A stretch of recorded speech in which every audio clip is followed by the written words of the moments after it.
এক কাপড়ে দুই স্বামী স্ত্রী নামাজ আদায় করেছিল। বলেন না সুবহানাল্লাহ। তোমার আমার ঘরে বন্ধুরে কত কাপড় আছে, আমরা নামাজ আদায় করি না, কিন্তু একজন সাহাবী এক কাপড়ে দুই স্বামী স্ত্রী নামাজ আদায় করেছিল।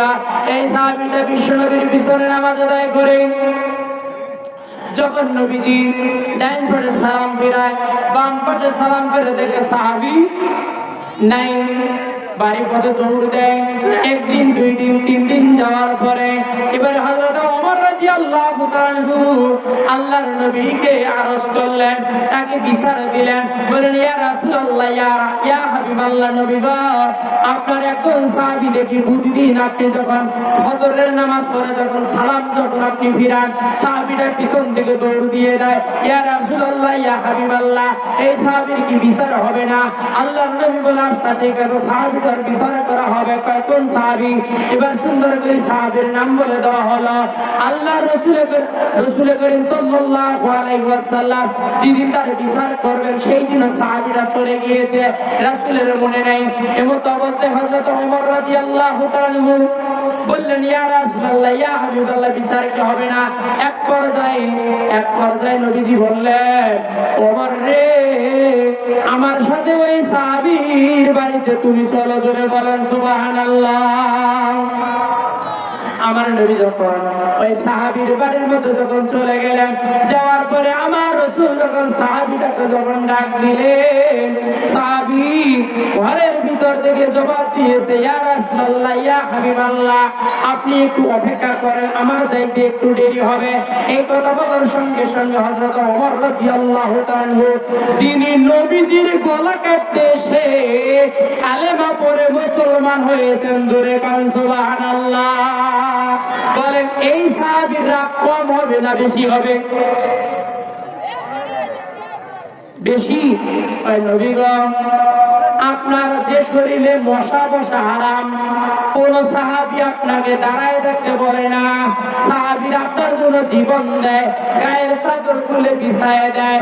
এই সাহাবী বলতেছে আপনাকে দাঁড়ায় থাকতে হবে। ইয়া রাসূলুল্লাহ, ইয়া হাবিবাল্লাহ, আপনি একটু অনুমতি দেন নবী গো, এই সাহাবীকে আমি ঘরের ভিতর থেকে ধরে আনবো। বলেন না আল্লাহু আকবার।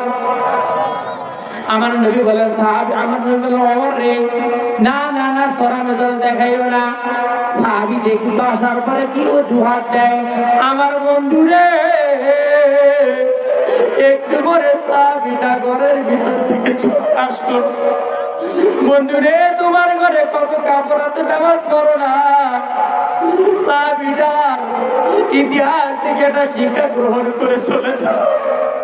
আমি গুনাহগারের এই আলোচনাটাই হইতে পারে আজকের জীবনের শেষ মাহফিল। বন্ধু রে,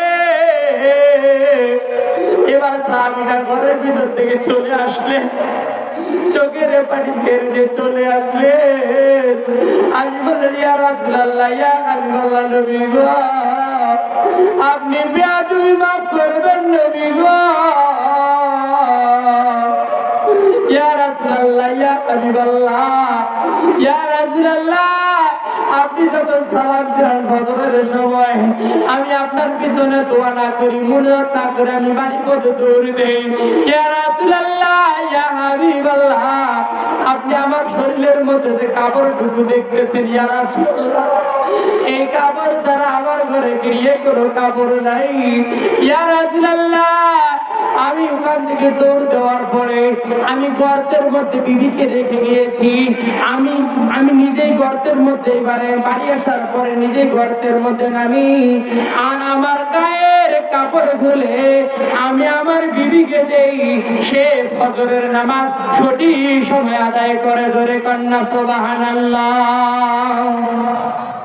আমার ভাইয়েরা, আল্লাহ পাকের রাসূল বললেন, সাহাবী রে, তোমার ঘরে কি আর কাপড় নেই। বলে নবী গো আল্লাহর কসম করে বলতেছি এই কাপড় ছাড়া আমার ঘরে কোনো কাপড় নেই, এই কাপড় দিয়ে আমরা দুই স্বামী স্ত্রী নামাজ আদায় করি। ইয়া রাসূলুল্লাহ আপনি যখন ফজরের সালাম ফিরান ওই সময় যদি আমি মুনাজাতের জন্য যদি থাকি তাহলে সূর্য উঠে যাবে, ফজরের নামাজ কাজা হয়ে যাবে।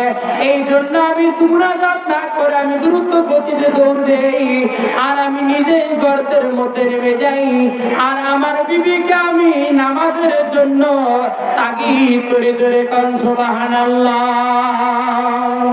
সেই সাহাবীটার নাম ছিল আমার বইরা এক বর্ণার মধ্যে রয়েছে আবু আইয়ুব আনসারী, আর এক বর্ণার মধ্যে আমি পেয়েছি তালহা বিন উবাইদুল্লাহ। জোরে বলেন সুবহানাল্লাহ।